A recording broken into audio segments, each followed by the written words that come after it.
Hi, my name is Susan Bray and I'm a coach and I work with women in business, successful women in business and commerce, and particularly with women who have low levels of energy and high levels of stress.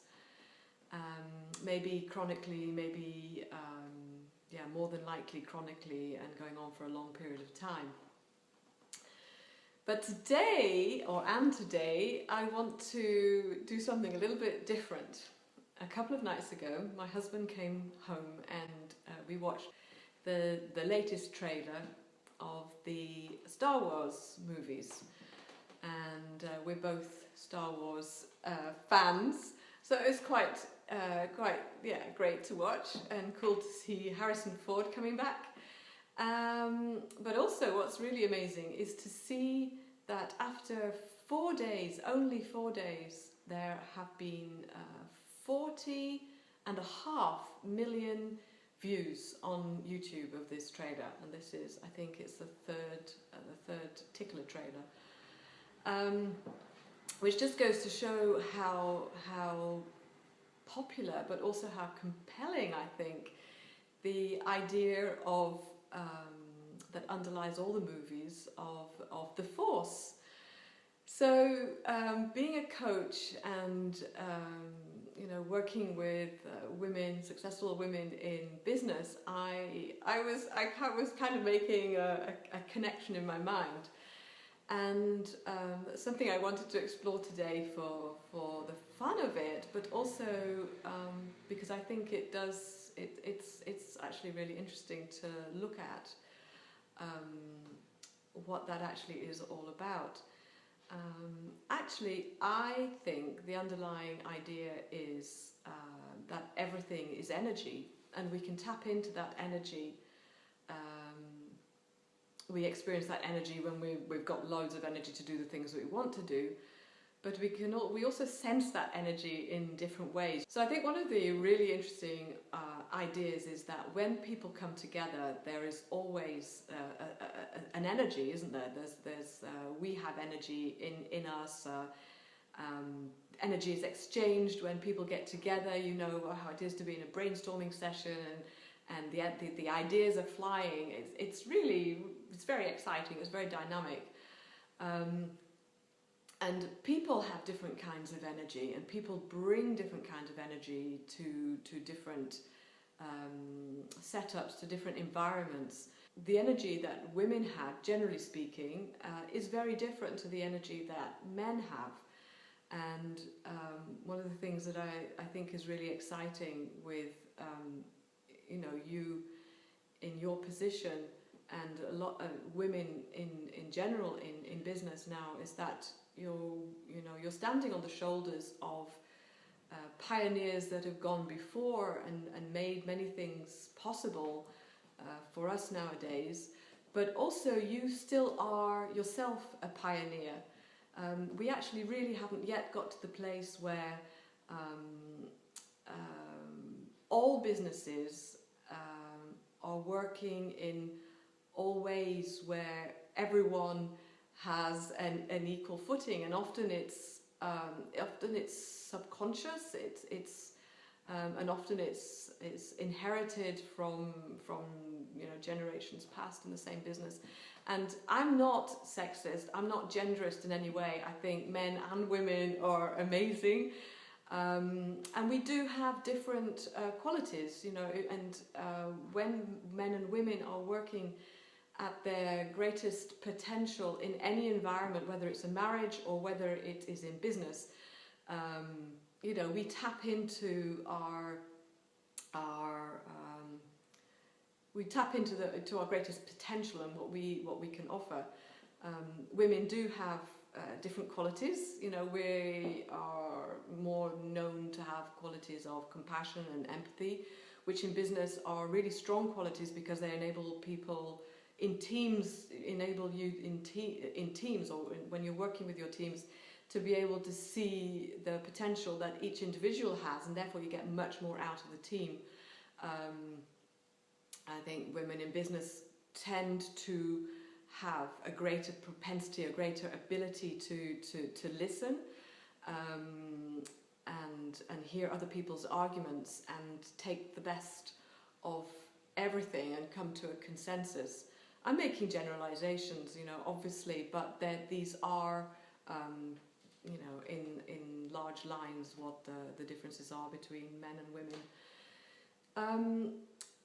There are hormonal differences between men and women that make the way we work in business slightly different from men, and there are slight differences in the way the brain has developed. So all those bring about a different kind of energy that we can bring to the workplace. And I think women in business and women in commerce is extremely exciting when we are able to tap into who we truly are and to be authentic about who we are as a woman, as an individual, and not fall into the trap of trying to be like our male counterparts. Now, this is obviously changing definitely now, but some of the women who've gone before us, in order to reach the place that we are now, and to be able to be accepted in the workplace, they needed to feel that they needed to be more like men and to copy the men's traits. But we're coming back from that now, and it's a really, really exciting time. And if you go back to the idea of energy, whenever there's an interaction or an exchange between people, there's always an exchange of energy, and you feel it or you don't feel it, but it's always there.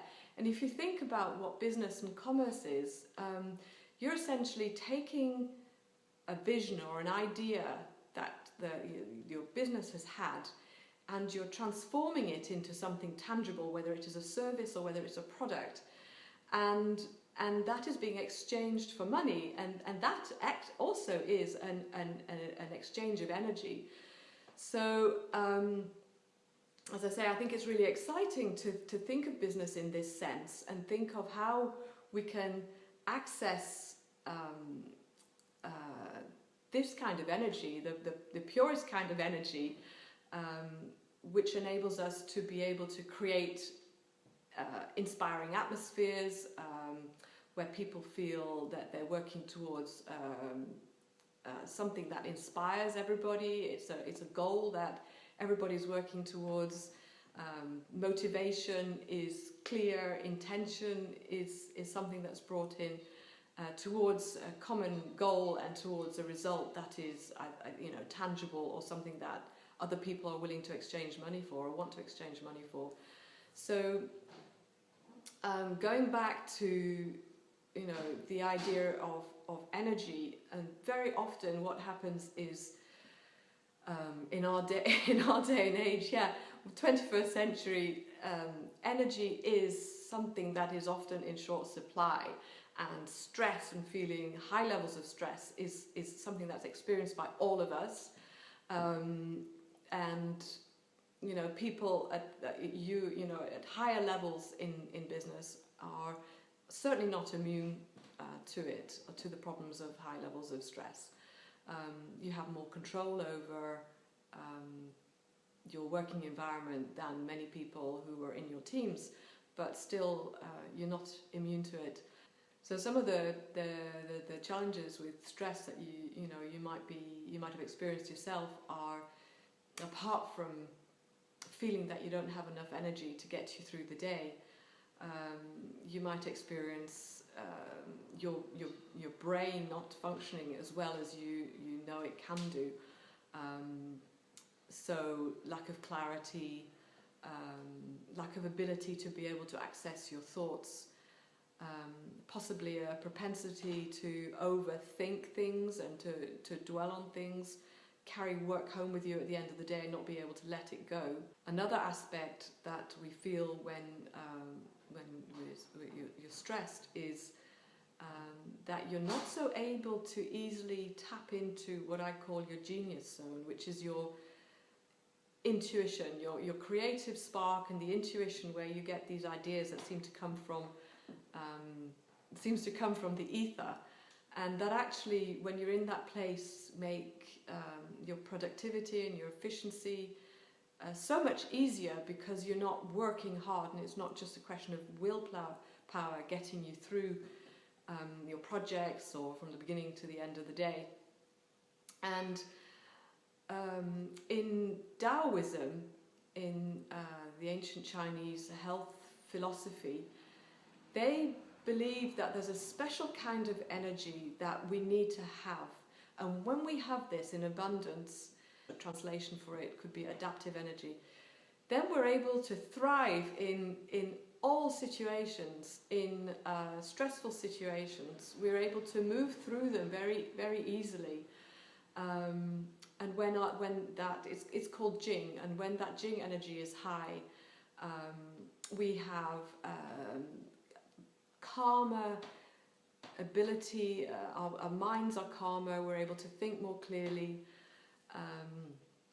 We certainly have much more energy, we have reserves of energy that we can pull on, but we don't deplete them.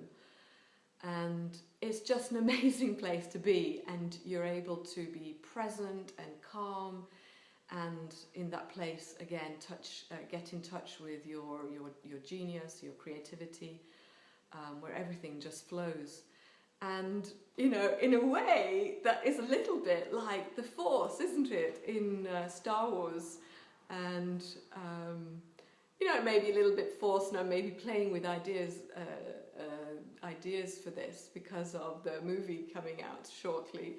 But I think it's food for thought. And what's really, really exciting is if you're feeling low in energy, and if you're feeling that your stress level is high and it's been consistently high and for over a period of time, and no matter what you do, no matter how many cups of coffee you drink, which is, you know, not ideal, obviously, you probably know it yourself, and how much you keep pushing yourself to get your work done, you're actually slowing down and you're getting less done, and you're feel that you're depleting yourself.